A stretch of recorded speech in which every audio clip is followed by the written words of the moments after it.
শুরুতে বলতেছি আমি আব্দুল মামুন তো বর্তমানে আপনাদের এই প্রি ক্লাস মেন্টর হিসেবে। তো আমাদের প্রি ক্লাসের আজকে 4র্থ নম্বর ক্লাস, এবং আমরা হচ্ছে যে গিয়ে আরেকটা প্রি ক্লাসের যে ইয়ার শেষ হবে। তো আই থিঙ্ক যে আপনারা এর আগে যারা 3টে ক্লাস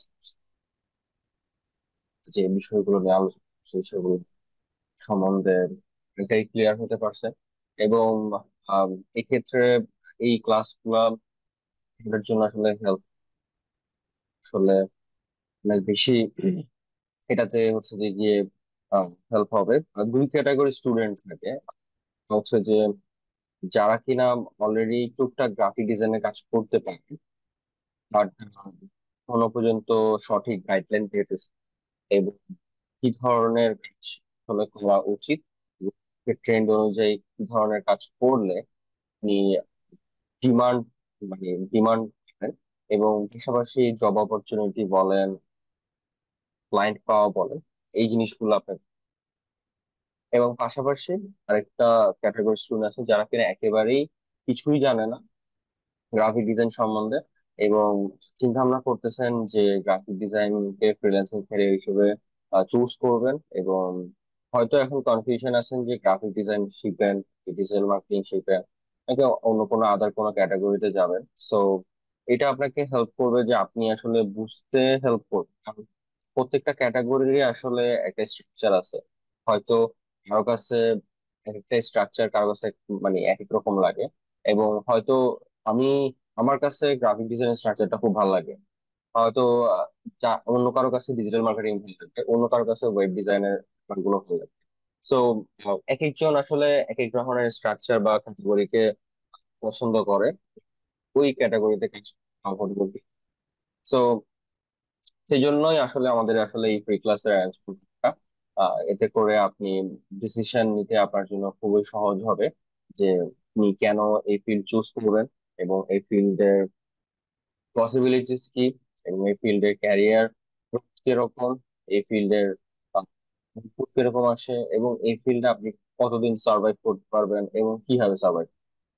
সো আমরা যদি ছোট একটা রিক্যাপ করি তাহলে সেক্ষেত্রে প্রিভিয়াসে হচ্ছে যে গিয়ে আমরা 3টা ক্লাসে প্রথম দিকে গ্রাফিক ডিজাইন সম্বন্ধে জানছি, ডিজাইন ক্যারিয়ার গ্রোথ নিয়ে, কিভাবে ক্যারিয়ার অপরচুনিটি আছে এই বিষয়গুলো নিয়ে আলোচনা করছি। তো যারা অলরেডি মিস করছেন তারা চাইলে হচ্ছে যে সেখান থেকে রেকর্ডেড ক্লাসগুলো নিতে পারেন।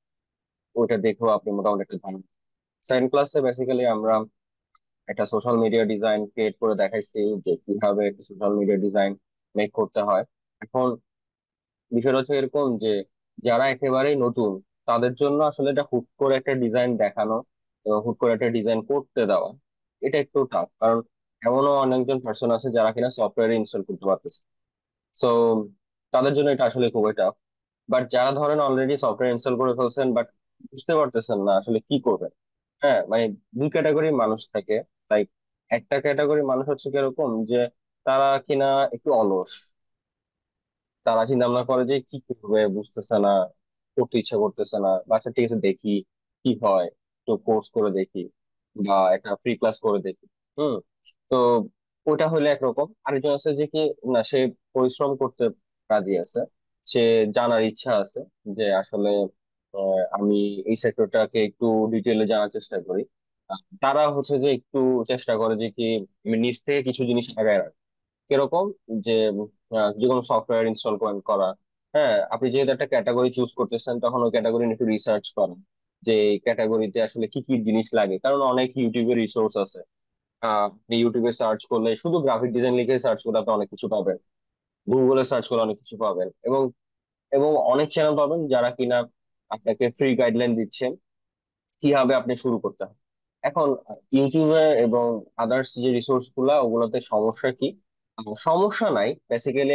আমিও যদি বলতে চাই তাহলে সেক্ষেত্রে যারা বর্তমানে প্রফেশনালি গ্রাফিক ডিজাইনের কিছু করছে, দেখবেন যে কি প্রফেশনালরা পর্যন্ত হচ্ছে যে গিয়ে ওই জায়গাগুলো থেকে কিছু জিনিস শিখতেছে, এবং আমি নিজেও শিখতেছি। কিরকম একটা সময় যখন আপনি, কারণ আপনি তো সারা জীবন কোর্স করবেন, বা সারা জীবন আমি আপনাকে মেন্টরশিপ করবো না। তাহলে আপনি একটা সময়, একটা পিরিয়ড যখন পার হবে, যে শিখা শেষ করবেন, তখন যখন আপনি একটা একটা পোর্শন পর্যন্ত আপনি পারেন, কাজ করতে পারেন, কিন্তু আহ পরবর্তীতে আপনি আপনার কাজের ডেভেলপমেন্ট করার জন্য আপনাকে কিন্তু রিসার্চ করতে হবে।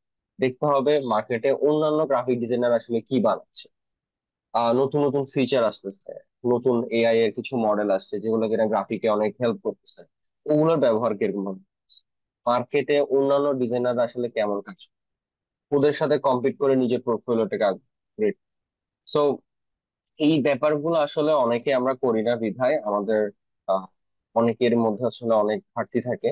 এবং যার কারণে দেখা গেছে কি, অনেকে হচ্ছে যে এটা শুধুমাত্র যে গ্রাফিক তা কিন্তু না, গ্রাফিক ছাড়াও আপনি যে কোনো সেক্টরেই ঢুকেন না কেন, আপনাকে এই সেম কাজগুলোই করতে হবে।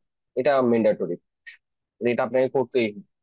সো আপনি যখনই যে সেক্টরে থাকেন না, ধরেন আপনি জনটা, সো ডক্টর, ধরেন আপনি 4 বছর 5 বছর একটা এমবিবিএস কোর্স করলেন, বা আপনি ইঞ্জিনিয়ার, আপনি 5 বছর একটা ইঞ্জিনিয়ারিং কোর্স করলেন, দ্যাটস ইট। আপনি শিখলেন, কোর্স করলেন, আপনি হচ্ছে যে গিয়ে বিএসসি পাস করলেন, আপনি এমবিবিএস পাস করলেন, পাস করলেই কি, সার্টিফিকেট থাকলেই কি আপনি চাকরি পেয়ে যাবেন না? না। এখানে এরকম অনেক পার্সন আছে, ইভেন আমি নিজেও কিন্তু ট্রিপল ইঞ্জিনিয়ার, ইঞ্জিনিয়ারিং পাস করছি। পাস করে কিন্তু কিন্তু আমরা কিন্তু ডিরেক্টলি ধরেন শুরুতে পাস করে বের হয়েছেন তখনই কি আপনাকে চাকরি দিয়ে দিবে? আপনি একটা সিভি বানাইলেন, চাকরি দিয়ে দিবে না। প্রত্যেকটা কোম্পানি আসলে খুঁজে কি, দক্ষ মানুষ। যা বা যে আপনাকে দিয়ে কাজ করাবে সে খুঁজবে কি আপনি দক্ষ কিনা। আপনি নামের পাশে দিয়ে যতই এমবিবিএস বসান না কেন, আপনি যদি একজন রোগীকে ওষুধ দিয়ে ঠিক করতে না পারেন, বা ওই রোগীর ট্রিটমেন্ট করতে না পারেন, বা ওই রোগের ধরন বুঝে যদি সে তার রোগ নিরাময় করতে না পারেন, তাহলে কিন্তু আপনার ডিমান্ড বাড়বে না। বাট এই জিনিস খেয়াল করে দেখবেন যে অনেক ডক্টর হচ্ছে যে এমবিবিএস পাশ করে বের হচ্ছে, কিন্তু সবাইকে আসলে অনেকটা, সবাই জানেন যে কি এমবিবিএস পাশ করলে বা ডাক্তারের পেশায় ঢুকলে বা পড়ালেখা করলে অনেক টাকা। এখন সব ডাক্তাররা কি অনেক টাকা ইনকাম করতে পারতেছে? বা সব ইঞ্জিনিয়াররা কি অনেক টাকা ইনকাম করতে পারতেছে? হুম।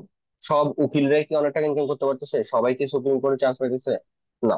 বিষয়টা সেরকম যে মানে সবাই কিন্তু পারতেছে না। তাহলে কিছু পার্সন যারা কিনা অনেক ভালো করতে পারে, যারা এক্সট্রাঅর্ডিনারি, তারা অনেক টাকা কামাচ্ছে, তারা অনেক ফেমাস।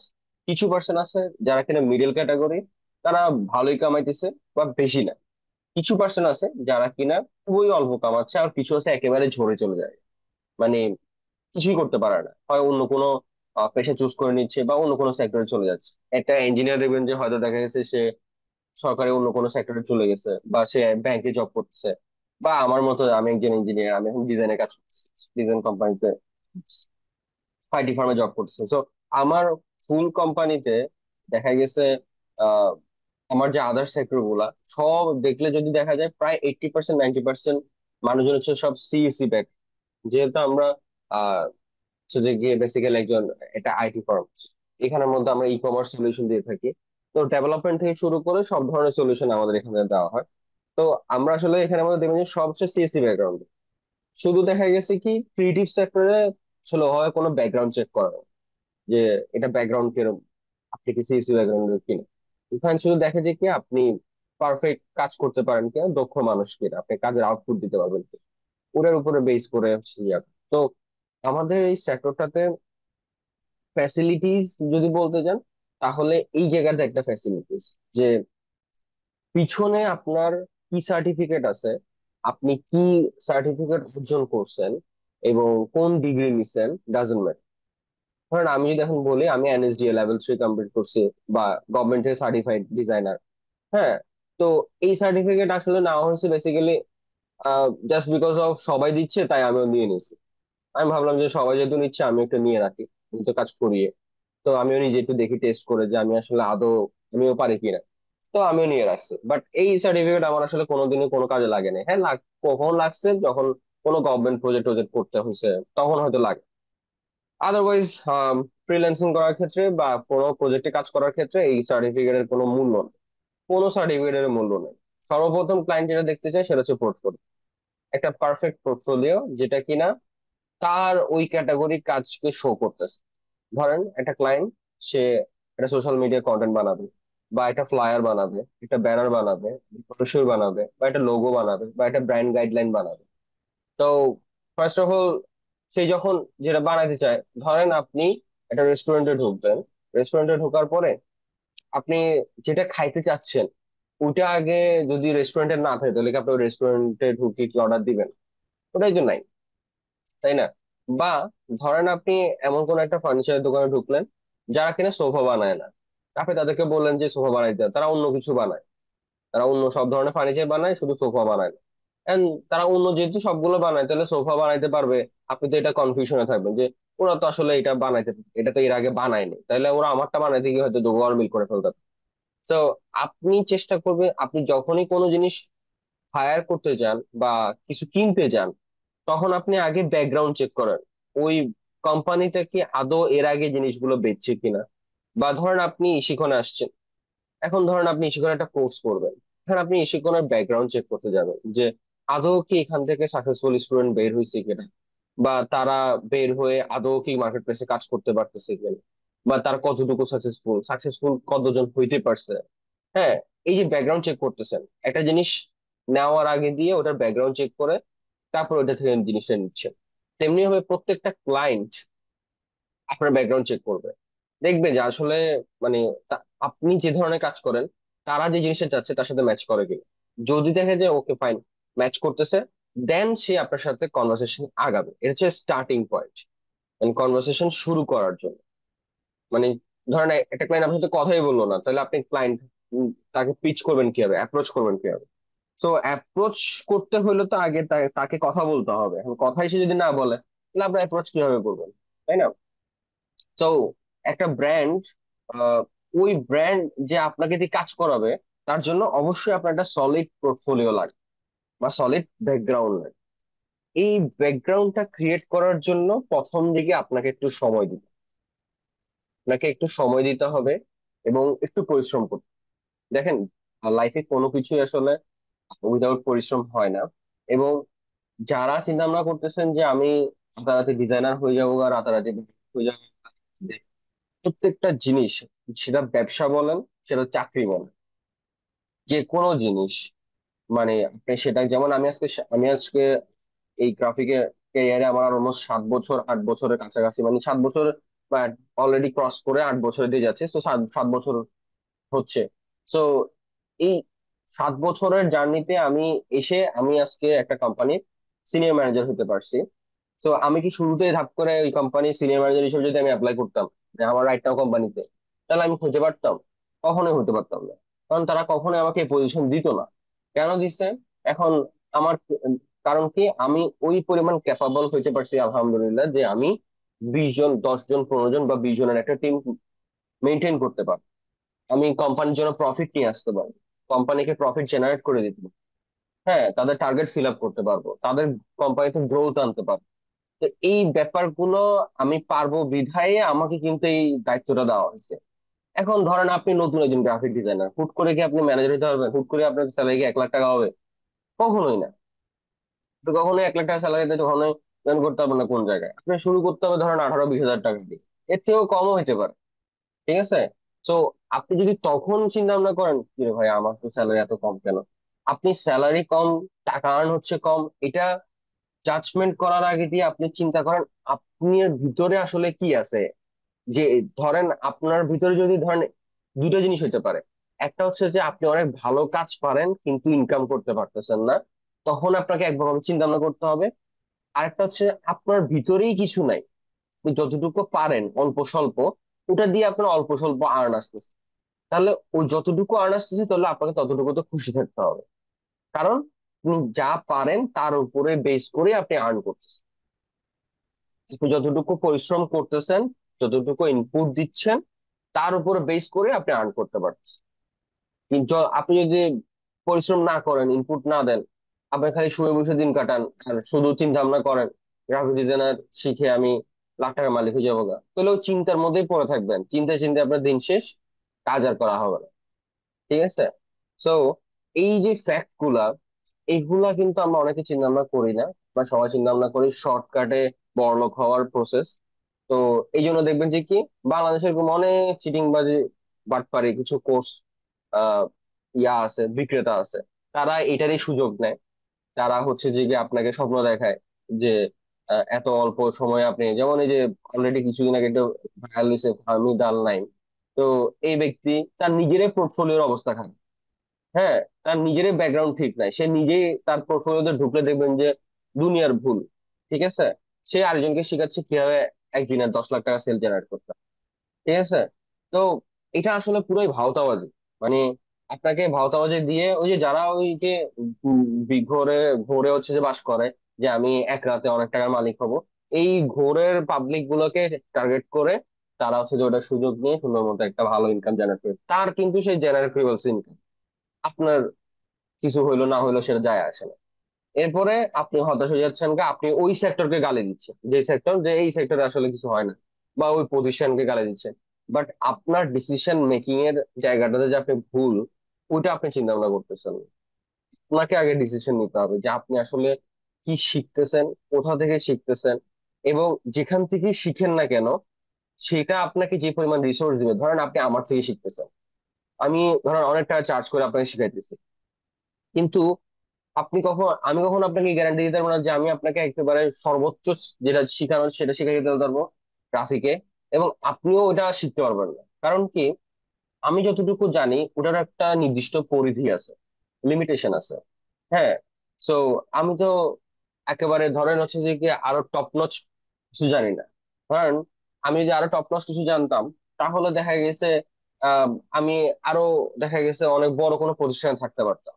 হ্যাঁ, তখন আমি আপনাকে বলতে পারতাম যে আমি ওই প্রতিষ্ঠানে থাকি। তো আমি যতটুকু জানি, যে প্রতিষ্ঠানে আমি থাকি না কেন, ধরেন আমি আহ, একবারে টপ নচ কোয়ালিটির, একেবারে ধরেন হচ্ছে যে গিয়ে ওয়ার্ল্ড এর একবার যেগুলো একেবারে বড় বড় কোম্পানি বা আইটি এজেন্সি যেগুলো আছে, ওখানে ধরেন আমি ধরেন ন্যাস ডেইলিতে একজন ক্রিয়েটিভ ডিরেক্টর হিসেবে জয়েন করছি। ধরেন ওই জায়গাতেও জয়েন করলে ওইখানেও আমার অনেক ল্যাকিংস থাকবে, কারণ ওইখানেও আমার শেখার অনেক জায়গা আছে, কারণ এর থেকেও বড় কোম্পানি আছে, তাই না? সো বেসিক্যালি এখন জিনিসটা হচ্ছে এরকম যে আপনি যখন যত বড় হন না কেন, আপনার এটার পরিধি কখনো শেষ হয় না। কারণ শিক্ষার কোনো শেষ নাই, এবং গ্রোথের আসলে কোনো শেষ নাই।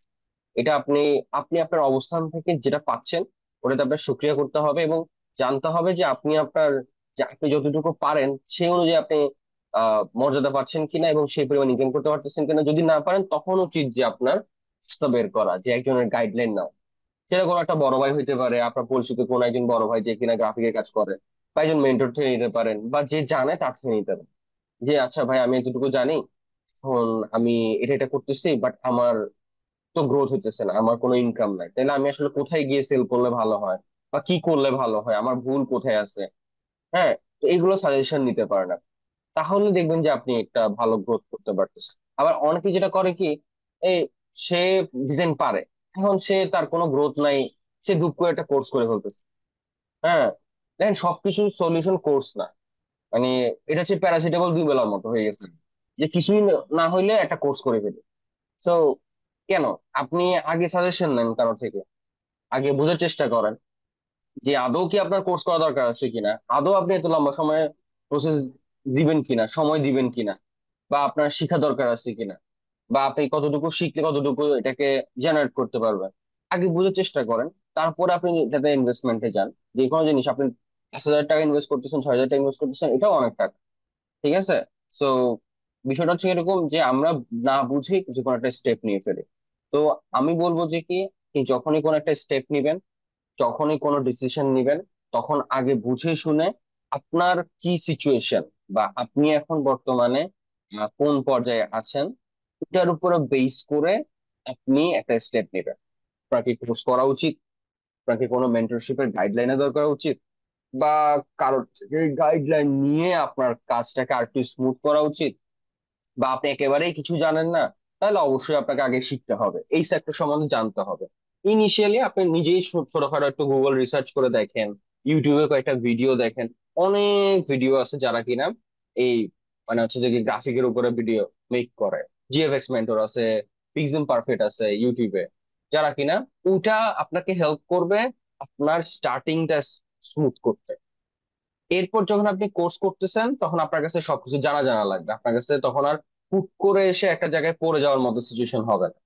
এখন আমি আমার পার্সোনাল এক্সপিরিয়েন্স থেকে, আমি এতদিন ধরে স্টুডেন্ট পড়াইতেছি, আমার পার্সোনাল এক্সপিরিয়েন্সে যেটা বলে যে বেশিরভাগ স্টুডেন্ট কি হয়, সে বলে যে স্যার শিখান, আমি তো এক্সপেক্ট করতেছি আমি কোর্স শেষ করে আমি টাকা কামাবো, বা আপনি আমাকে 5 দিন এটা শিখে ফেলবেন, 6 দিন এটা শিখে ফেলবেন। তো উনি যেভাবে ডিমান্ড করে যে নাকি আমি হচ্ছে যে এখানে আলু পটল ঝিঙ্গা বা বিরিয়ানি বেচতে বসছি, যে আপনাকে মানে এখনই বেঁচে এখনই টেস্ট বুঝাই দিব, ঠিক আছে। সো এটা কিন্তু এমন না যে কি এখন খাওয়াই দিলাম হয়ে গেল, ঠিক আছে। তো জিনিসটা হচ্ছে এরকম, যেটা লং প্রসেস, আস্তে আস্তে আস্তে মানে হবে। তো যদি বলেন আপনি হঠাৎ করে, আপনি ধরেন আপনি জিম করবেন, বডি বানাবেন, আপনি আজকে জিমে গেলেন, বললেন ট্রেনারকে যে ভাই আমার আজকে একটা বডি বানাই দেন, আমি এখন সিক্স প্যাক চাইতেছি, পসিবল? আপনি কোন একটা বলেন যে ভাই আমাকে একটা ট্যাবলেট দেন, ওষুধ দেন, কিছু একটা খাওয়ান, যাই হোক না কেন আমার আজকে সিক্স প্যাক লাগবে, কালকে আমার অনুষ্ঠান আছে, আমি সিক্স প্যাক বডি বানাবো। তো এটা কি পসিবল? কখনোই পসিবল না যে একদিনে কখনোই আপনি সিক্স প্যাক বডি বানাতে পারবেন। এর জন্য আপনাকে একটা লম্বা সময় ধরে জিম করতে হবে, সময় দিতে হবে বডির পিছনে, সময় দিতে হবে, ওই পরিমাণ পরিশ্রম করতে হবে, তারপরে গিয়ে আপনি ওই জিনিসটা পাবেন। সো যদি বলেন যে এক রাতে ক্যাপসুল খাওয়াই আপনাকে বড় লোক বানা দিতে, তাহলে এটা পসিবল না। আমি কখনো আপনাকে এটা এনশিওর দিতে পারবো না। এবং আমি আপনাকে এটা বলতে পারবো যে একটা প্রসেসে যদি আপনি কন্টিনিউ করতে পারেন তাহলে আপনি একদিন সাকসেসফুল হবেন। এবং কন্টিনিউটি যে সবসময় সাকসেস দিছে, এটার অনেক প্রমাণ আছে। আপনি যদি দেখেন, হ্যাঁ, যদি আপনি আপনি অনেকবার ফেল করবেন, এখানে আপনি হতাশ হয়ে যাবেন গা, কোনো রাস্তা পাবেন না, তারপর যদি আপনি একটা জায়গায় পড়ে থাকেন তাহলে ওটা একটা না একটা সময় এসে আপনাকে আউটপুট দিবে। তো আমাদের আজকের ক্লাসের টপিক বেসিক্যালি কি, টপিক হচ্ছে বেসিক্যালি ব্যানার ডিজাইন। সো আমি ব্যানার ডিজাইন বলতে সোশ্যাল মিডিয়া ডিজাইন যেটা ছিল আমাদের এর আগে ক্লাসে, 2 নম্বর ক্লাস মেবি। সো 2 নম্বর ক্লাসের সাথে এটার অনেকটাই আহ, মিল আছে। এবং মিল থাকার কারণ বলতেছি কারণ কি, banner design basically social media design, এটা কিছুটা কোয়াইট সিমিলার বলা যায়, অনেকটাই সিমিলার। সো আপনি যখন হচ্ছে যে গিয়ে কোনো কিছু হচ্ছে কি করবেন, পিন্টারেস্টের এক্সপ্লোর অপশন পেয়ে গেছে, এখন পিন্টারেস্টের সার্চ সিস্টেম চেঞ্জ হয়ে গেছে। ওকে, সো যখন আপনি ধরেন ব্যানার ডিজাইন লিখে সার্চ করবেন, আপনি বিভিন্ন ধরনের ব্যানার পাবেন। এখন আমরা ব্যানার বলতে যেটা বুঝি, যে এই টাইপসের যে লম্বা লম্বা যেগুলো ব্যানার থাকে এগুলোকে আমরা ব্যানার বুঝি। এখন ব্যাপারটা হচ্ছে এরকম যে শুধুমাত্র যে এগুলাই যে ব্যানার তা কিন্তু না, ব্যানার কিন্তু স্কোয়ার সাইজেরও হয়। যেমন দেখেন, এই যে দেখেন ব্যানারের মধ্যে এটাও চলে আসছে, এই ক্যাটাগরিটাও ব্যানারের মধ্যে চলে আসছে, তাহলে এই ধরনের প্রোডাক্ট ডিজাইন গুলো আমরা ব্যানার ডিজাইন বলে থাকি। এটা হচ্ছে সোশ্যাল মিডিয়া ব্যানার।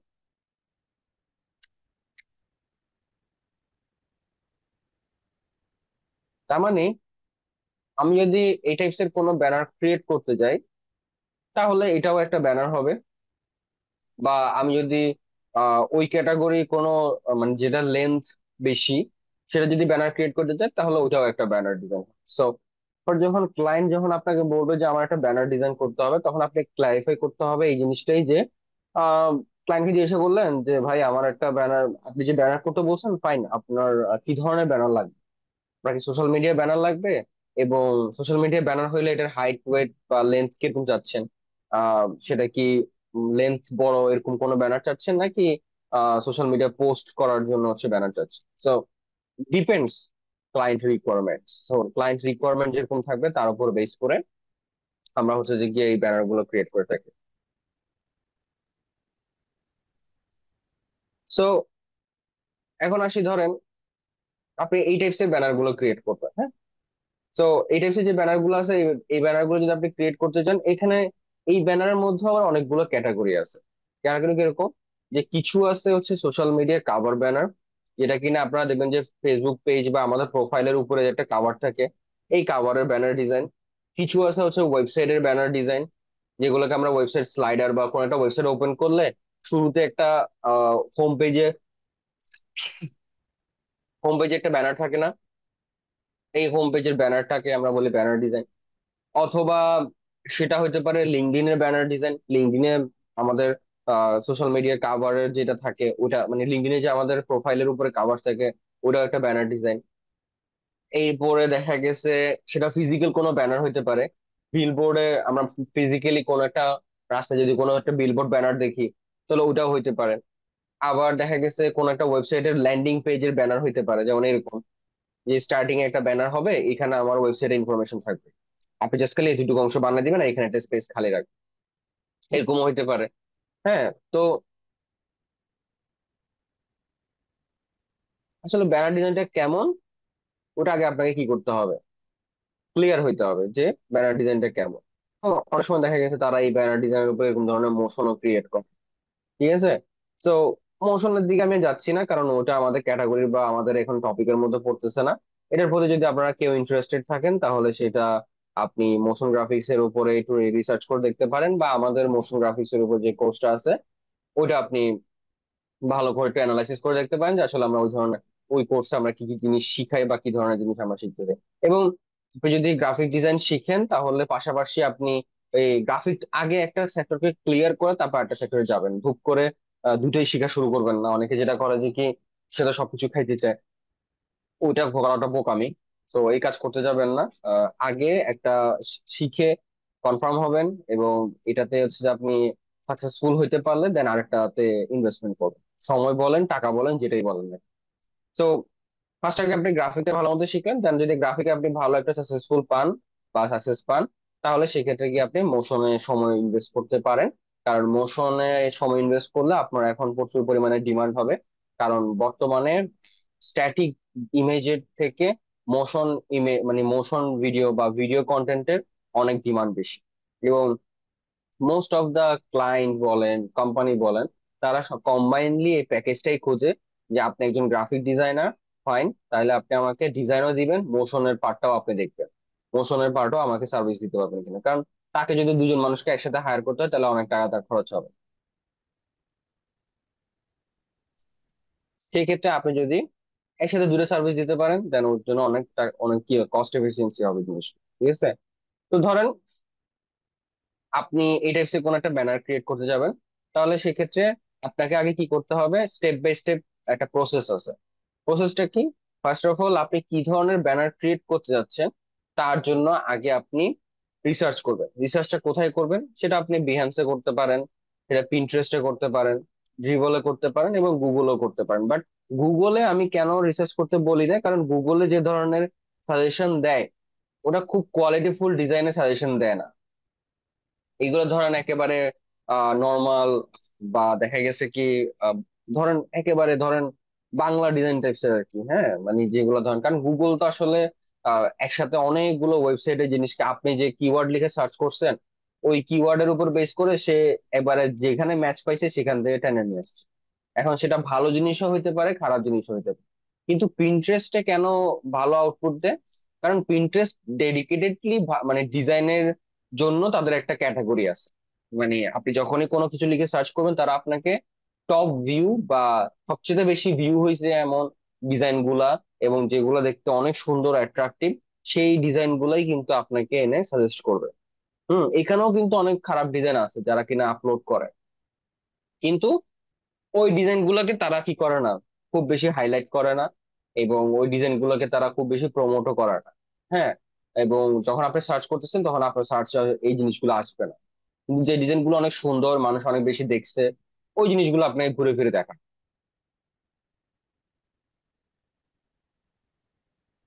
তো ধরেন আপনি এই টাইপসের কোন একটা ব্যানার যদি ক্রিয়েট করতে চান তাহলে আপনার ফার্স্ট অফ অল কি করতে হবে, ধরেন আমি আজকে একটা ফুড ব্যানার বা ফুড আইটেমের উপর একটা ব্যানার ক্রিয়েট করব, সেটা জুস আইটেমের উপরে হোক।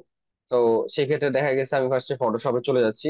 ফটোশপে যদি আপনি এই টাইপসের ম্যানিপুলেশন টাইপসের ব্যানার ক্রিয়েট করতে চান তাহলে অবশ্যই সেটা ফটোশপেই বানাইতে হবে। যদি আপনি ভেক্টর রিলেটেড কোনো ফ্ল্যাট ডিজাইন করতে চান তখন সেটা ইলিস্ট্রেটরে করবে।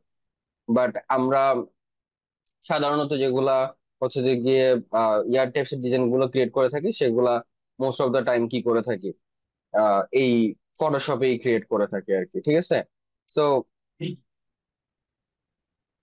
এখন যদি আমরা ফটোশপে আসি, তো ফটোশপে ফার্স্টে আমরা একটা নতুন ডকুমেন্ট ওপেন করব। হুম। তো নতুন ডকুমেন্টের ক্ষেত্রে আপনি ব্যানার সাইজ যে কোনো সাইজ নিতে পারেন। সো আমি ইনিশিয়ালি একটা 1920 বাই 1080 সাইজ নিচ্ছি। এখন ব্যানার সাইজ আসলে ডিপেন্ড, অনেক ধরনের ব্যানার সাইজ আছে, এটার কোনো স্ট্যান্ডার্ড সাইজ নাই যে এটাই একটা সাইজ স্ট্যান্ডার্ড, এরকম না। আহ, বললাম তো, জিনিস হচ্ছে এরকম যে আপনি এখন ফেসবুকের জন্য বানাচ্ছেন, এটার একরকম সাইজ হবে। লিঙ্কডইনের জন্য বানাচ্ছেন, এটার একরকম সাইজ হবে। ইনস্টাগ্রামের জন্য বানাচ্ছেন, সেটার একরকম সাইজ হবে। বা আপনি কোনো একটা ওয়েবসাইটের জন্য বানাচ্ছেন, সেটার একরকম সাইজ হবে। Depends on client requirement. So আমি একটা জাস্ট একটা নর্মাল একটা স্ট্যান্ডার্ড সাইজ ধরে 1920 বাই 1080, এই সাইজটা বেসিক্যালি থাম্বনেলের জন্য ব্যবহার করা হয়, বিভিন্ন ব্যানারের জন্য ব্যবহার করা হয়।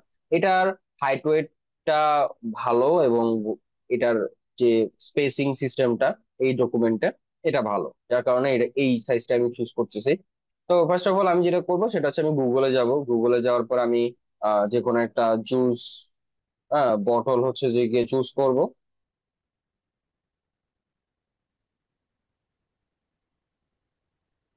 যে কোনো জুস বটল চুজ করতে পারি, এবং যেটা কিনা দেখতে একটু সুন্দর, এবং এটা প্রেজেন্টেশন করা যাবে ভালো।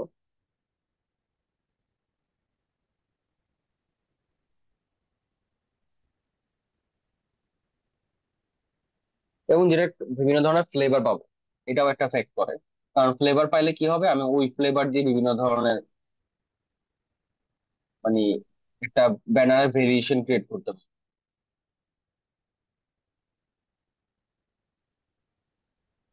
যেমন ধরেন, এটাতে এরকম বিভিন্ন ধরনের ফ্লেভার আছে, বাট বটলটা দেখতে অত বেশি প্রিমিয়াম না।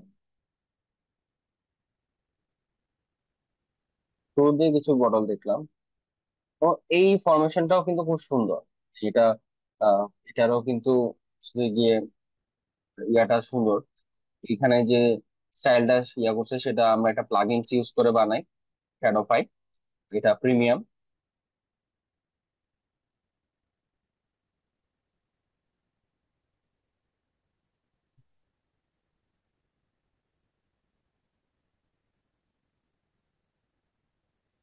এখানে অনেক ফ্লেভার আছে এই জুসে।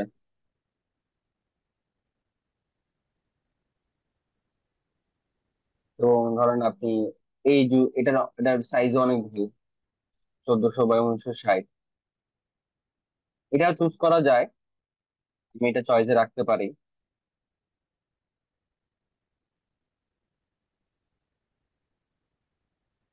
এবং এটার অনেকগুলো ফ্লেভার দেখতে পাচ্ছি আমি। তো এটারও আমি দিতে পারি পুরো ফ্লেভার, এবং রেডিমেডলি বানানো আছে, এটুকু আছে। এটা আমার জন্য হেল্প করবে। এটা আরেকটা ফ্লেভার আমি যদি ডাউনলোড করতে পারি তাহলে আমার জন্য ভালো। তিনটা ফ্লেভার আমরা পাচ্ছি।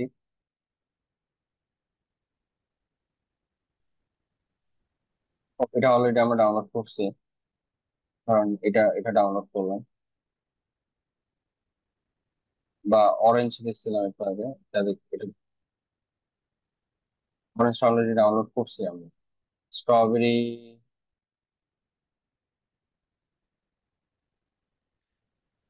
এটা নিতে পারি, এটা আমরা চয়েসে রাখলাম। এরপর আমরা দেখি অন্য কোনো ফ্লেভার আমাদের বা অন্য কোনো জুস বটল আমরা পাই কিনা, তাহলে আমরা ওটার উপরে কাজ করব।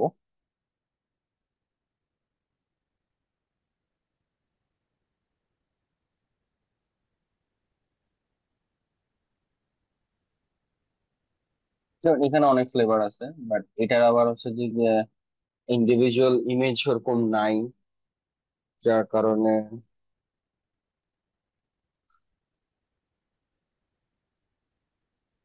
রেজুলেশন একটু ভালো হইতে হবে। রেজুলেশন যদি ভালো না হয় তাহলে তো আমি ডিজাইন করে শান্তি পাবো না। একটা ডিজাইন বা একটা ইয়া কতটুকু ভালো হবে ডিপেন্ডস অন পিকচার কোয়ালিটি। তো পিকচার কোয়ালিটি যত ভালো হবে আপনার পুরো তত ভালো আসবে। এটাও মোটামুটি ভালো। এটাকে আই থিঙ্ক বসাতে পারবো আমরা এখানে। এটাকে সেভ করে রাখতেছি আমরা, চুজ এটা দেওয়া যায়।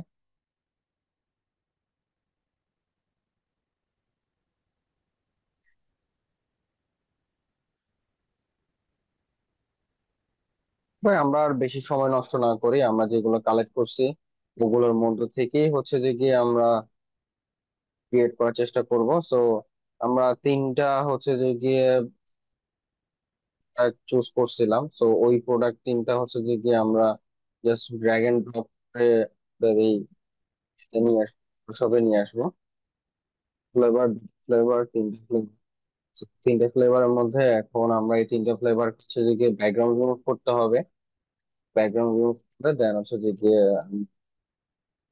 এটার ফার্স্ট অফ অল আমি চাইলে ডিফল্ট যে সিলেক্ট এন্ড সাবজেক্ট সিস্টেমটা আছে ওটা ইউজ করতে পারি। ওটা আমাকে অনেক হেল্প করবে ইনস্ট্যান্টলি ব্যাকগ্রাউন্ড করতে।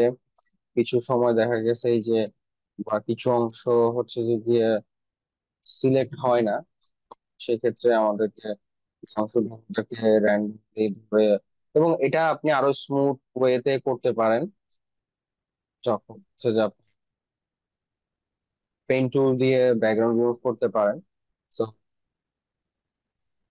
এটার যে মানে ব্যাকগ্রাউন্ড রিমুভের উপরেই আমাদের অনেকগুলো ক্লাস আছে, প্রায় তিন চারটা ক্লাস আছে শুধু ব্যাকগ্রাউন্ড রিমুভের। শুধু ব্যাকগ্রাউন্ড রিমুভের উপরে দেখবেন যে কি ক্লাস পাইতেছেন অনেকগুলা, ডিপেন্ডস অন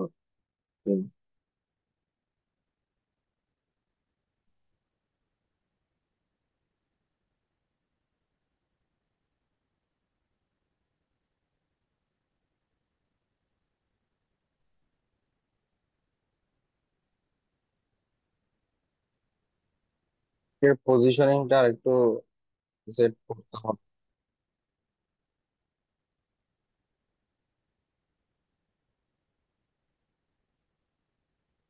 ঠিক আছে,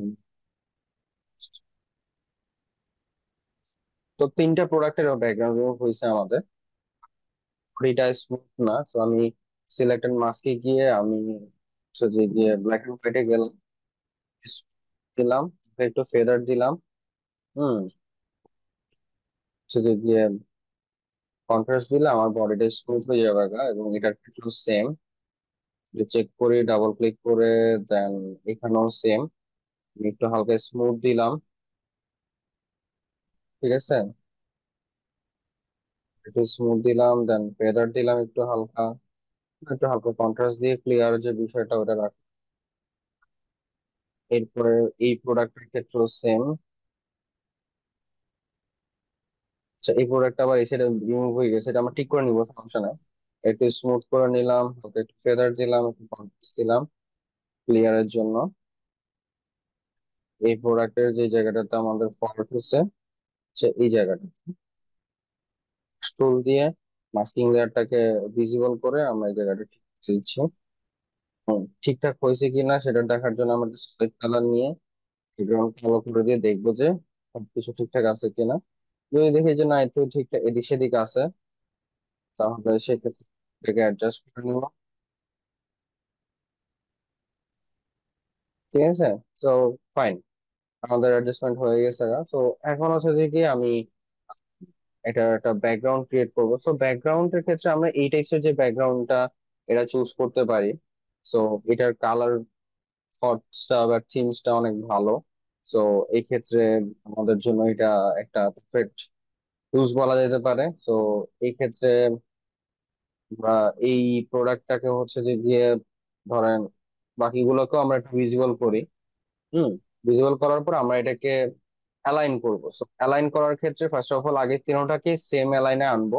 এখন আমি আসলে কোন প্রোডাক্টটাকে ফোকাসে রেখে কাজটা করব এটা আমাকে চিন্তা করতে হবে, যে প্রোডাক্ট আমার প্রপারলি ফোকাসিং এ থাকবে। চাইলে এটাকেও ফোকাসে রাখতে পারি, এটাকেও ফোকাসে রাখতে পারি।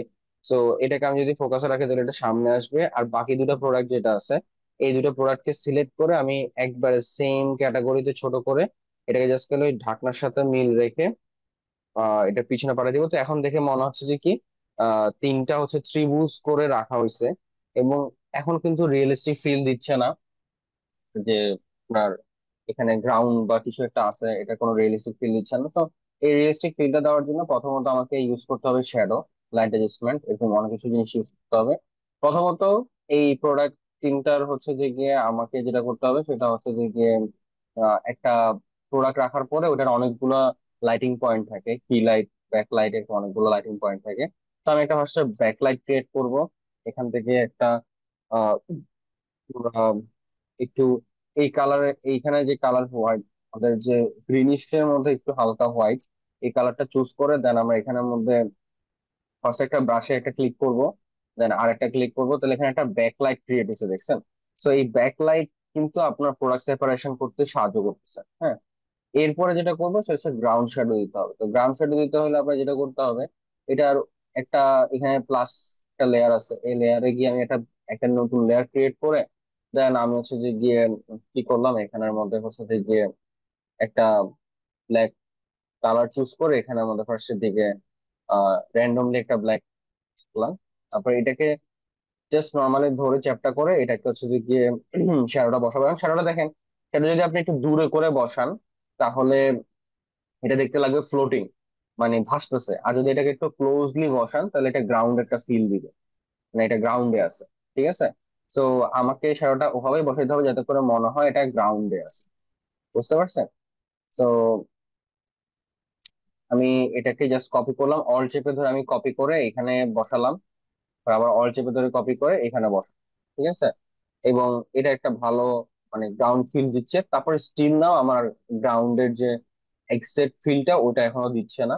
তো ওটার জন্য আমাকে একটা রিফ্লেকশন ক্রিয়েট করতে হবে। ওই রিফ্লেকশন পাশাপাশি এখানে যেহেতু এই প্রোডাক্টটা বসছে, এই প্রোডাক্টের মধ্যে এখানে নিশ্চয়ই একটা শ্যাডো পড়বে, এখানে একটা শ্যাডো পড়বে। ঠিক আছে, ফাইন। তো আমি এই শ্যাডোটাই ক্রিয়েট করবো, এখানের মধ্যে আরেকটা লেয়ার মাঝখানে দিব, দিয়ে আমি এখান থেকে হচ্ছে যে গিয়ে ফার্স্টে এই প্রোডাক্টটাকে চুজ করব, করে আমি আমার পার্সেন্টেজটাকে ধরেন এখানে কত পার্সেন্ট, আহ ধরেন আমি 20% করে নিচ্ছি। হুম, 20%-এর মতো রাখবো। রেখে আমি এখানের মধ্যে হালকা হালকা ব্রাশ করবো, তাহলে এখানে একটা হালকা শ্যাডো ক্রিয়েট করবো। ঠিক আছে, এবং সেম ভাবে আমি আরেকটা ব্ল্যাঙ্ক লেয়ার নিয়ে আর হচ্ছে যে গিয়ে এই গ্রিন কালারটাকে সিলেক্ট করে আমি সেম ভাবে এখানে একটা হালকা হালকা, তাহলে কি হবে, এখানে একটা হচ্ছে যে গিয়ে ব্যাকগ্রাউন্ড শ্যাডো ক্রিয়েট। তো এটা এখানে একটা ভালো ব্যাকগ্রাউন্ড শ্যাডো ক্রিয়েট করছে। এবং এখন আমি রিফ্লেকশন ক্রিয়েট করবো। তো রিফ্লেকশন ক্রিয়েট করার ক্ষেত্রে আমার তিনটা প্রোডাক্টকেই চুজ করতে হবে, করে কন্ট্রোল জে দিয়ে আমি এটাকে কপি করলাম। কপি করার পরে এই তিনটা লেয়ারকেই আমি আবার কি করতে হবে, এই তিনটা লেয়ার প্রোডাক্টের লেয়ারের নিচে নিয়ে যেতে। কারণ আমি এই তিনটা লেয়ারকে কন্ট্রোল জি দিয়ে গ্রুপ করে এটাকে নাম দিলাম হচ্ছে যে রিফ্লেকশন। ঠিক আছে, তো এবং এটাকে ক্লিক করে ট্রান্সফর্মে ক্লিক করে ডান ক্লিক করার পর এটা ভার্টিক্যালি যদি আমি এটা ক্লিক করে দিই তাহলে এটা ভার্টিক্যালি নিচের দিকে ফ্লিপ হয়ে যাবে। এবং ফ্লিপ হয়ে যাওয়ার পরে আমার কাজ থাকবে হচ্ছে যে কি এটাকে অ্যারেঞ্জ করা, মানে প্রোডাক্টটাকে সুন্দর মতো এটা অনুযায়ী কি করে ফেলা, ধরে নিয়ে এটাকে অ্যারেঞ্জ করে দেবো। অ্যারেঞ্জ করে দেওয়ার পরে আমি এই তিনটা প্রোডাক্টের উপরে আমি একটা হচ্ছে যে কি মানে ইফেক্ট দিব আর কি, বা ফিল্টারে গিয়ে আমি এখানের মধ্যে ফার্স্ট অফ অল চাইলে এটা একটা কপি বানায় রাখতে পারেন সুবিধার জন্য, এটার আই বাটন অফ করে রেখে এটাকে আমি কনভার্ট স্মার্ট অবজেক্ট করে নিলাম। করে নিয়ে আমি ফিল্টারে গেলাম, দেন ব্লার গ্যালারিতে গেলাম, যাওয়ার পর প্যাড ব্লার আছে। তো প্যাড ব্লারে গিয়ে আমি এখানে এখানে প্যাড ব্লারটা বেসিক্যালি করে কি, এটাতে আপনার একটা মোশন ক্রিয়েট করে, রিফ্লেকশনে যেরকম একটা মোশন থাকে না, ওই টাইপসের একটা মোশন। তো আমি ডিরেকশনটাকে উপর থেকে নিচের দিকে দিচ্ছি, কারণ আমার তো উপর থেকে নিচের দিকে ডিরেকশনটা ক্রিয়েট মানে ব্লারের যে ক্রিয়াটা ওইটা ক্রিয়েট হয়। তো এখানে একটা হচ্ছে প্যাড ব্লার দিলাম, দেওয়ার পরে আমি কি করব, এটার আন্ডার একটা মাস্কিং, এখানে একটা মাস্কিং বাটন আছে, মাস্কিং সিলেক্ট করব। করার পরে দেন আমি হচ্ছে যে গিয়ে এটাকে হালকা হালকা করে মুছতে থাকবো। হ্যাঁ, যাতে করে ওইটা এক্স্যাক্টলি একটা রিফ্লেকশনের মতো ফিল দেয়। এন্ড এখানের মধ্যে একটা জিনিস খেয়াল করবেন যে এই রিফ্লেকশনটা কিন্তু শ্যাডোর নিচে থাকবে। তো আমি শ্যাডো লেয়ারের নিচে নিয়ে যাচ্ছি, এত করে শ্যাডোটা উপরে থাকে। ঠিক আছে, সো এখন একটা আমাকে গ্রাউন্ড গ্রাউন্ড ফিল দিচ্ছে এটা। ঠিক আছে, এছাড়াও আপনি চাইলে এই গ্রাউন্ডটাকে আর একটু মানে রিয়েলিস্টিক বানানোর জন্য আপনি এখানে একটা এক্সট্রা লেয়ার নিয়ে এখানে যে ব্যাকগ্রাউন্ডে যে আপনি কালারটা চুজ করছিলেন ওই কালারটাই নিয়ে 10% ব্রাশ করে এখানে হালকা একটা ব্রাশ নিচে করে দিতে পারেন। তাহলে ব্যাকগ্রাউন্ডের সাথে গ্রাউন্ডের একটা কন্ট্রাস্ট ক্রিয়েট হয়, যে ব্যাকগ্রাউন্ডটা অনেক ডার্ক, গ্রাউন্ড হচ্ছে যে একটু লাইট। ঠিক আছে, সো এর একটা কন্ট্রাস্ট ক্রিয়েট করবে। দেন এখন এসে আপনি কিছু এলিমেন্টস এখানে এখানে বসাবেন, তাহলে এটা আর একটু রিয়েলিস্টিক ফিল দিবে। ধরেন আমি একটা অরেঞ্জ স্লাইস আনতে পারি। ঠিক আছে, ধরেন আমি এখানে অরেঞ্জ স্লাইস আনলাম।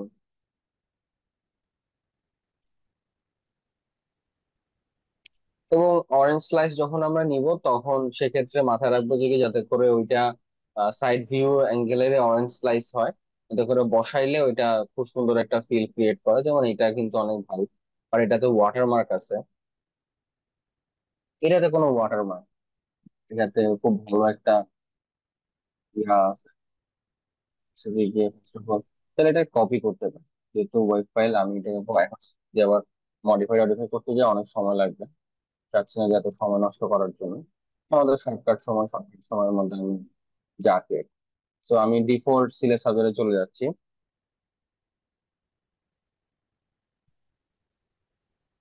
ডিফল্ট সিলেক্ট সার্ভারে চলে গেলাম গা, এন্ড দেন হচ্ছে যে আমি এখানে এই জিনিসটাকে সুন্দর মতো এখানে বসাবো, গ্রাউন্ড লেভেলে বসাবো। গ্রাউন্ড লেভেলে বসাইয়ে দেন আমি এটার নিচেও কি দিব, শ্যাডো দিব। ঠিক আছে, So, এটাকে এই লেয়ারের মধ্যে আনতে পারি বা সবার উপরে রাখাটাই বেটার। এবং এটা শ্যাডো দিব। তো এখানে একটা ব্ল্যাঙ্ক লেয়ার ক্রিয়েট করলাম সেম ভাবে। এবং এই যে এখানে যে শ্যাডো দিছি না, এই শ্যাডোটাকেও চাইলে কপি করে নিয়ে আসতে পারি। হ্যাঁ, কপি করে নিয়ে এসে এটাকে ছোট করে ফার্স্টে এখানে একটা শ্যাডো দিলাম, কারণ এখানে একটা শ্যাডো পড়বে। এরপর আবার অল্ট চেপে ধরে এটা কপি করে এই জায়গায় একটা শ্যাডো দিলাম। হুম। এরপর অল্ট চেপে ধরে কপি করে এই জায়গায় একটা শ্যাডো দিলাম। এই শ্যাডোটা আর একটু ছোট হবে এবং এটার অপাসিটি একটু ডাউন করে দেবো, কারণ এটা এত গাঢ় শ্যাডো পড়বে। তাহলে এটারও একটা রিফ্লেকশন ক্রিয়েট করতে পারেন, সমস্যা নেই, আপনি করতে পারেন, নাও করতে পারেন। ঠিক আছে। এখন আসে যে কি, এখানে যে এলিমেন্টস গুলো আছে, রেঞ্জ আছে, গুয়াভা আছে, এরপরে উড অ্যাপল আছে, হ্যাঁ। তো এই এলিমেন্টস গুলোকে আমি চাইলে এখানে ফ্লোটিং করে দিতে পারি, হ্যাঁ। তো ফার্স্টের দিকে আমার এখানে অ্যাভোকাডো স্লাইস আছে, তো আমি অ্যাভোকাডো স্লাইস নিয়ে আমি জাস্ট একটা এলিমেন্ট দিয়ে আপনাকে দেখাচ্ছি। এরপরে আপনারা এটা দিয়ে অনেক মাল্টিপল এলিমেন্ট দিয়েও করতে পারবেন। Slice, let's see avocado slice আমরা পাই কিনা।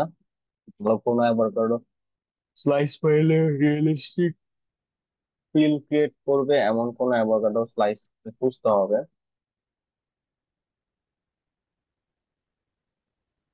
এই টাইপস এর এলিমেন্ট যেগুলো কিনা শুটিং এর জন্য অনেক বেস্ট।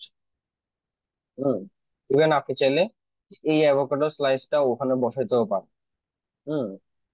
এলিমেন্ট আকারে বসাইতে এটা, এগুলা কিন্তু এগুলার কোয়ালিটি আমরা চাইলে এনহ্যান্স করে নিতে পারি। এনহ্যান্স এর জন্য আমাদের বেশ কিছু সফটওয়্যার এইগুলোর সাহায্যে আমরা এনহ্যান্স করে নিতে পারি। তো আপাতত আমরা ওই ডিটেলিং এ যাচ্ছি না। তো আমি এটা নিলাম, ধরেন এই পোর্শনটাকে জাস্ট নিলাম, এটা সিলেক্ট করে আর যে লেয়ার আছে এই লেয়ারটাকে আমি জাস্ট কন্ট্রোল জে দিয়ে কপি করে বাকিগুলো বাদ শুধু এটা লাগবে। তো এটার হচ্ছে যদি আমি ম্যাজিক ওয়ান টুল দিয়ে ব্যাকগ্রাউন্ডে যে সাদা অংশটুকু আছে ওটা ডিলিট করে দিলাম। হুম। দেন হচ্ছে যে আমি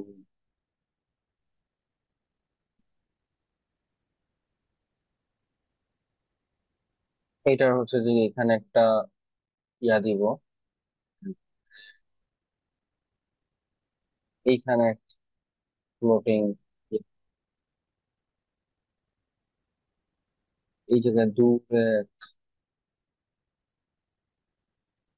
এটা একসাথে করে ফেলতে পারেন, একসাথে ফিল্টারে গিয়ে ব্লার গ্যালারি থেকে প্যাড ব্লার দিয়ে দিলাম। সেম ফিল্টারে গিয়ে ব্লার গ্যালারি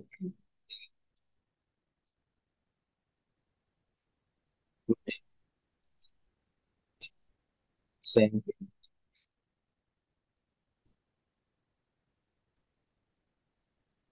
এবং এই ক্ষেত্রে আপনি মাস্কিং করে এটার কিছু অংশ মানে মুছে দিতে পারেন, যাতে ব্যাকগ্রাউন্ডের সাথে একেবারে মিশে যায় না সেটা। হুম।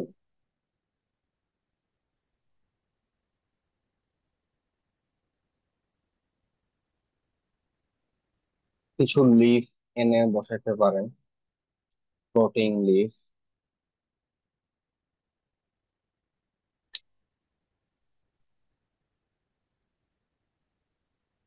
এই টাইপসের, বা এরকম টাইপসের ফ্রি কিছু রিসোর্স পাবেন আপনি ফ্রি পেকে গেলে, ডিরেক্টলি হচ্ছে যে ডাউনলোড হয়ে যায়। এটাও চাইলে ব্যবহার করতে পারেন, হেল্প।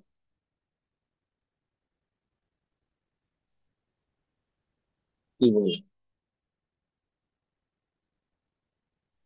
এটা দিলে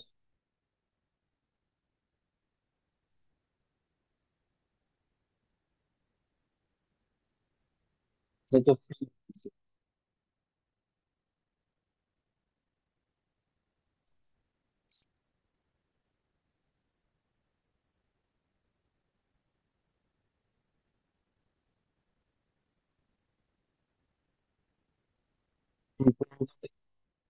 আমি ইমেজ এক্সট্রাক্টর ইউজ করি। ইমেজ এক্সট্রাক্টর মাধ্যমে আপনি হয়তো এই লম্বা প্রসেসে যাচ্ছি না, প্রসেসে গেলেই অনেক কিছু বলতে হবে, অনেক কিছু দেখাইতে হবে, যেটা আমাদের শর্ট শর্ট প্রসেস, লম্বা প্রসেসে যেতে যাচ্ছে না।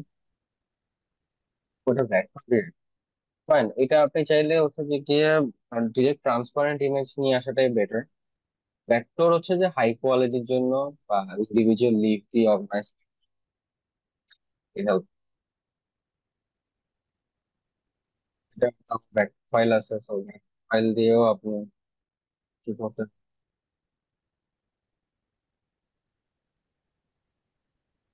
যে ব্যাক ফাইলটা ডিরেক্ট ধরে নিয়ে এসে ড্র্যাগ এন্ড ড্রপ করে দিলে হয়ে যাবে।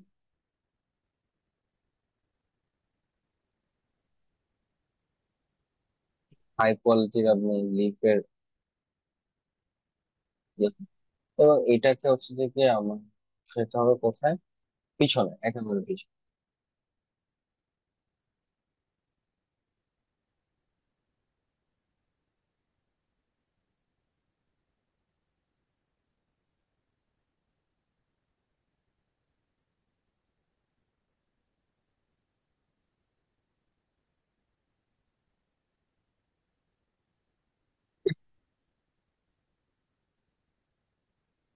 করার পরে এরপর আপনি চাইলে আবার এখান থেকে ধরেন কিছু লিফ আনতে পারেন যেগুলো একটু ব্লারি লিফ।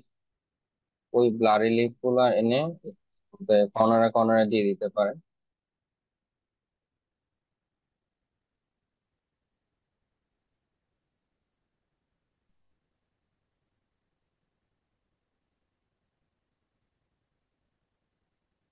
জাস্ট একটু মোর ফিল আপের জন্য।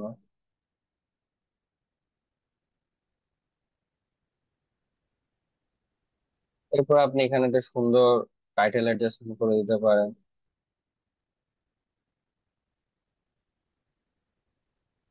ধরেন আমি লিখলাম যে কি সামার, সামার যে টেক্সটটা লিখছি এটাকে ধরেন আমি একটা ফন্ট দিতে পারি,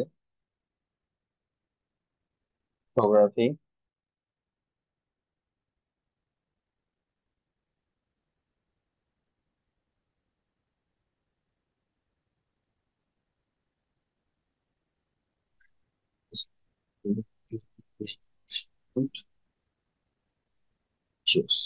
জাস্ট একটা র্যান্ডম একটা টেক্সট আপাতত দিলাম আর কি।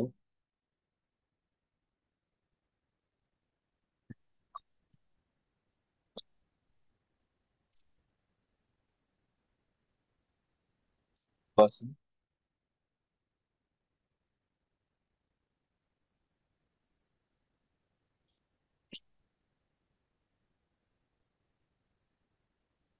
দেখো একটু পিছনে রাখো টেক্সট।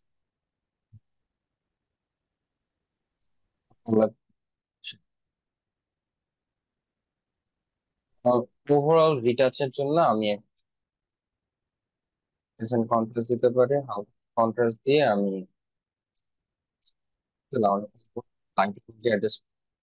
কিছুটা অ্যাডজাস্টমেন্ট হবে। কিছু লিখতে লাগতেছে।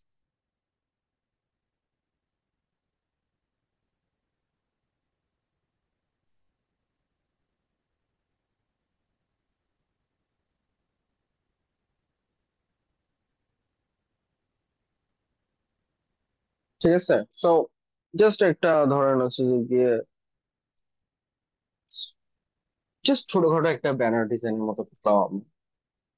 পিছনে চাইলে একটু ব্যাকগ্রাউন্ডে একটা নয়েজ দিতে পারেন টেক্সচার ফিলের জন্য। এটারে গিয়ে স্টাইলাইজে গিয়ে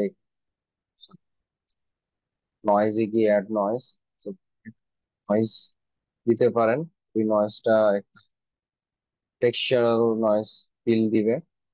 দ্যাটস ইট। সো এইটা হচ্ছে যে কি আমাদের আহ ছোটখাটো ধরনের হচ্ছে যে একটা So, এই ব্যানার ডিজাইনের মাধ্যমে আমরা বিভিন্ন ধরনের করে থাকি। It depends on client requirement and banner structural depend করে। সো আমরা ক্লায়েন্টের যে রিকোয়ারমেন্ট থাকবে সেটার উপর বেস করে বেসিক্যালি এই ব্যানার ডিজাইন করি। সো এই যে আমরা ওভারঅল যে ব্যানার ডিজাইন গুলো কনসেপ্ট শেয়ার করলাম, এটা নিয়ে আপনাদের যদি কোশ্চেন থাকে তাহলে।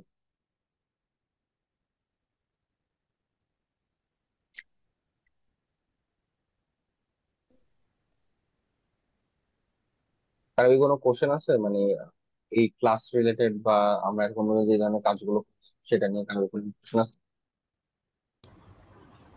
না ভাইয়া, কোশ্চেন নাই। ঠিক আছে।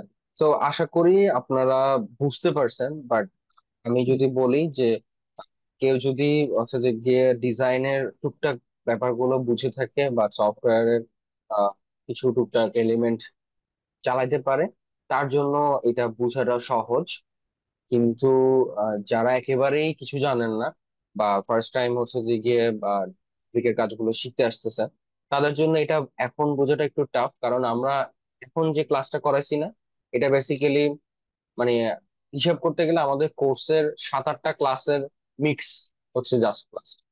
মানে এখানে ব্যাকগ্রাউন্ড রিমুভ দেখাইলাম, এটার উপর আমাদের 3-4টা ক্লাস আছে। এখানে প্রোডাক্ট রিফ্লেকশন বা প্রোডাক্ট প্লেসমেন্ট দেখাইলাম, এটার উপর আলাদা একটা ক্লাস আছে। এরপরে হচ্ছে ভেক্টরের উপর একটা ক্লাস আছে, ব্যানারের উপর একটা ক্লাস আছে, প্লেসমেন্টের উপর একটা ক্লাস আছে, লাইট অ্যাডজাস্টমেন্টের উপর একটা ক্লাস আছে। সো এরকম অনেকগুলা ক্লাসের সংমিশ্রণ দিয়ে আমরা আজকে একটা ক্লাস।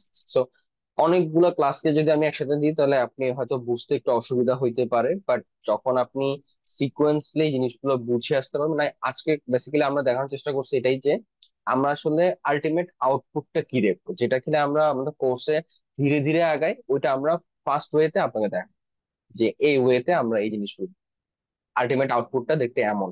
সো আউটপুটটা দেখতে কেমন হবে সেটা দেখানো হয়েছে, বাট এই যে প্রসেসটা, এই প্রসেসটা আপনাকে শিখতে হলে আপনার সময় দিয়ে ওই সিকোয়েন্স অনুযায়ী ক্লাস, তাহলে আপনি পারবেন। বোঝা গেছে? আচ্ছা। তো কারো যদি জি কোনো ভাই, বুঝতে কোশ্চেন কারো যদি কোনো কোশ্চেন থাকে বা এই রিলেটেড কোনো সাজেশন থাকে, মানে সাজেশন বলতে কোনো ধরনের সাজেশন আপনারা চান বা কোনো যে কোনো ধরনের কোশ্চেন আপনার যদি থাকে বা কোনো সাজেশনের প্রয়োজন হয় বা কিছু জানতে চাচ্ছেন বা যে কোনো বিষয় নিয়ে জানতে চাচ্ছেন, তাহলে বলতে পারেন, আমি চেষ্টা করবো আপনাকে হেল্প ওই জিনিসটা ক্লিয়ারলি বোঝার।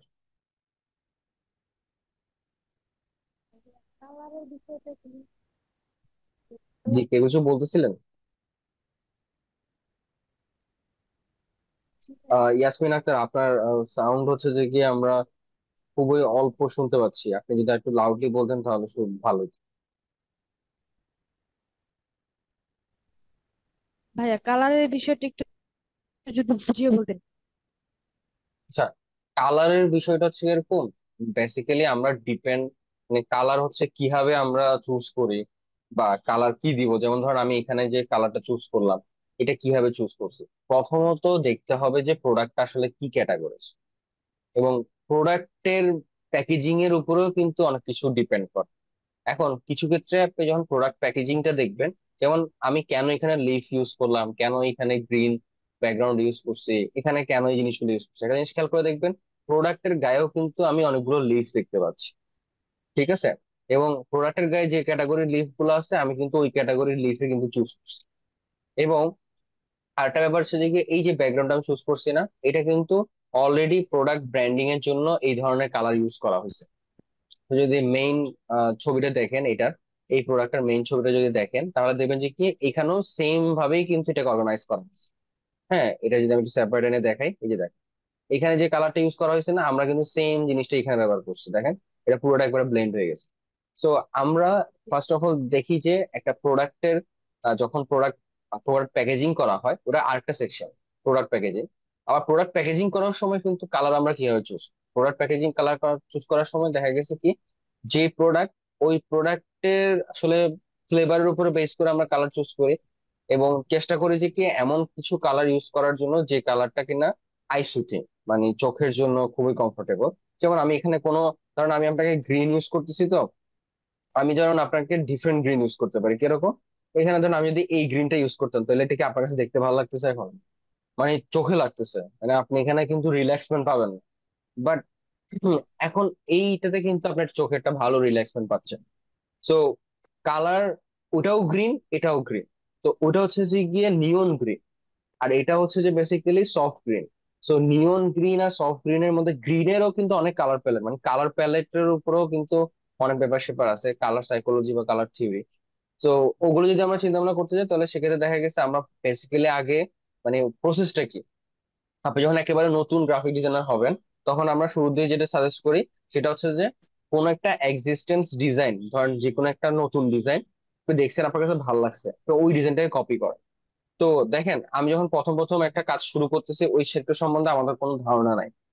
এখন আমার ব্রেনও কিন্তু এটার সাথে অভ্যস্ত না। এই যে ক্রিয়েটিভিটি ক্রিয়েটিভিটি বলে না, এই ক্রিয়েটিভিটিটা আসে কি আর, এখন ধরেন আপনি কোন একটা এলাকায় অনেকদিন ধরে, আপনি ধরেন বাড়ি এক জায়গায়, আপনি থাকেন এক জায়গায়। ধরেন আপনি বাড়ি হচ্ছে যে আপনার নোয়াখালী, আপনি থাকেন হচ্ছে ঢাকায়। তো যখন আপনি ঢাকায় ধরেন টানা 20-30 বছর থাকবেন, ওই এনভায়রনমেন্টের একটা ইফেক্ট পড়বে না। ওই এনভায়রনমেন্টের ইফেক্ট করার কারণে ওই ঢাকার যে টোন কালচার, ওগুলো কিন্তু আপনার ব্রেইনে আস্তে আস্তে অ্যাবজর্ব হতে শুরু করবে। এবং একটা সময় এসে কিন্তু আপনার মধ্যে, আপনার বিহেভিয়ারের মধ্যে কিন্তু ওই জিনিসটা কিন্তু কালচারটা ঢুকে যাবে। ধরেন আপনি থাকেন বাংলাদেশে, মানে আপনার জন্মগ্রহণ বাংলাদেশে, বাট আপনি বড় হয়েছেন হচ্ছে যে গিয়ে লন্ডনে। কিন্তু বাংলাদেশে বাঙালি হিসেবে কিন্তু আপনার জাস্ট চেহারা বা গঠনে কিছু হয়তো মিল থাকবে, বাট ওই যে এনভায়রনমেন্ট, এনভায়রনমেন্ট ফ্যাক্ট। তো ওইখানে যখন আপনি দীর্ঘদিন থাকবেন, ব্রেন আস্তে আস্তে অ্যাবজর্ব করবে যে আপনি আসলে ওইখানকার কালচার বা এনভায়রনমেন্ট আপনার অ্যাবজর্ব করতে থাকবে। সো ডিজাইনের ক্ষেত্রে বিষয়গুলো এমনই, যখন আপনি শুধু নতুন নতুন ডিজাইন করা স্টার্ট করবেন, তখন আপনাকে করতে হবে কি, ভালো ভালো ডিজাইন দেখতে হবে। ভালো ভালো ডিজাইনকে হচ্ছে যে গিয়ে আপনার কি করতে হবে, বা রিমেক করতে হবে, কপি করতে হবে। এরপরে আস্তে আস্তে আস্তে আস্তে আস্তে তখন আপনি কালারের বিষয়টা বুঝতে পারবেন যে আসলে এই কালারটা আইসুথিং, এই কালারটা দিলে ভাল লাগবে, এই কালারটা প্রিমিয়াম কালার, এই কালারটা দিলে প্রিমিয়াম একটা ফিল দিবে। তখন আপনি বুঝতে পারবেন, কারণ অলরেডি এই কালার, এই কনসেপ্টে আরেকজন ডিজাইন করছে, আপনি জানেন, এবং এটা অলরেডি মার্কেটে ভালো একটা ডিমান্ড করতেছে, বা মানুষ, আপনি পছন্দ করছে এজ এ কাস্টমার হিসেবে, তাহলে অন্য কেউ পছন্দ করছে সেম ভাবে। তাহলে এইভাবে করে আস্তে আস্তে আস্তে আপনার ব্রেনে এই কালার অ্যাডজাস্টমেন্টটা ডেভেলপ করতে, বুঝতে পারছেন?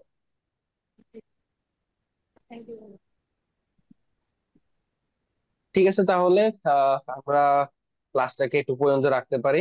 তো আশা করি আপনারা কতটুকু শিখতে পারছেন। আমি বলবো না যে আপনারা এখান থেকে অনেক পুরোপুরি ডিজাইনটা শিখে ফেলতে পারছেন, আমি কখনো এটা বলতে পারবো না। কারণ এটা আপনাকে জাস্ট একটা জাস্ট ধারণা দিবে যে আসলে কিরকম হয় এবং কিভাবে আমরা এই জিনিসগুলো বানাই। এটার একটা জাস্ট কনসেপ্ট, কনসেপ্ট আপনাকে দিবে। এবং আপনি যদি এই জিনিসগুলোকে আরো ডিটেইলে শিখতে চান, বা আরো ডিটেইলে আপনাকে এই জিনিসগুলোকে অ্যাবজর্ব করতে হয়, তাহলে আপনাকে অবশ্যই কি করতে হবে, স্টেপ বাই স্টেপ শুরু থেকে জিনিসগুলো আসলে শিখে আসতে হবে। তো আমি আশা করব আপনারা হচ্ছে যে কি এই জিনিসটা, ধরেন আপনি এখানে কোর্স করেন বা না করেন, ডিপেন্ডস অন ইউ। আমি কখনো ফোর্স করবো না যে আপনি এখানেই কোর্স করেন। আপনি যেখানেই কোর্স করেন না কেন, যার কাছেই শিখেন না কেন, আপনি যখন স্টেপ বাই স্টেপ শিখবেন, এবং মাথায় রাখবেন, যার কাছেই শিখেন না কেন, সবসময় যে উনি আপনাকে সবকিছু ডেলিভার করবে তা কিন্তু না। আপনি নিজে কিছুটা রিসার্চ করার ক্যাপাবিলিটি থাকতে হবে, নিজে উদ্যোগে কিছু জিনিস বের করে আনা, রিসার্চ করা, বা বের করে যাচ্ছে এই ডিজাইনটা কেমন ভাবে করা যায়, ওই ডিজাইনটা কিভাবে করা যায়। বা কোনো একটা নতুন ডিজাইন দেখলেন, ধরেন আপনার কারিকুলামে নাই এমন একটা টপিক, তাও কিন্তু আপনি খুঁজে বের করছেন, আপনার কাছে মন সেটা শিখলে মনে হয় ভালো হয়, আপনি ওই ইনস্ট্রাক্টরকে জিজ্ঞাসা করেন। তুমি বল যে ভাইয়া এই জিনিসটা তো, বা আমি দেখছি এটা কিভাবে কর। তো উনি কখনো আপনাকে না করবে না, যে কি যদি সে যদি আসলে ভালো ইনস্ট্রাক্টর হয়ে থাকে, তাহলে সে কখনোই আপনাকে না করবে না। সে আপনাকে হেল্প করবে জিনিসটা বুঝাই দেওয়ার জন্য। ঠিক আছে? তো এইভাবে করে কিন্তু আপনি, মানে বাকি সবাই যে মানে একই মানে থ্রোতে আগাইতেছে, ওই ব্যাপারটা তখন আর আপনার মধ্যে থাকবে না। আপনি এক্সট্রাঅর্ডিনারি কিছু এলিমেন্টস বা কিছু মানে কনসেপ্ট আপনার মাথার মধ্যে আস্তে আস্তে ডেভেলপ হয়ে থাকবে। ওইটাই আপনাকে at the end of the moment আপনাকে হেল্প করবে। তো আশা করি আমি আপনাদের কিছুটা হলেও বুঝাতে পারছি বা কিছুটা হলেও আপনাদেরকে ডেলিভার করতে পারছি, এবং এটা আপনার হয়তো ফিউচার গ্রাফিক ডিজাইন ক্যারিয়ারের জন্য যদি আপনি স্টার্ট করেন তাহলে এটা আপনাকে হেল্প করবে এবং কিছুটা হলেও আপনার কাজে আসবে। তো আজকের ক্লাসটা আমরা একটু পর্যন্ত রাখতেছি। সবাই ভালো থাকবেন, সুস্থ থাকবেন। ইনশাল্লাহ যদি আপনাদের নেক্সট ক্লাস ফ্রি ক্লাস হয় তাহলে সেক্ষেত্রে ওই ফ্রি ক্লাসে আপনাদের সাথে আবার দেখা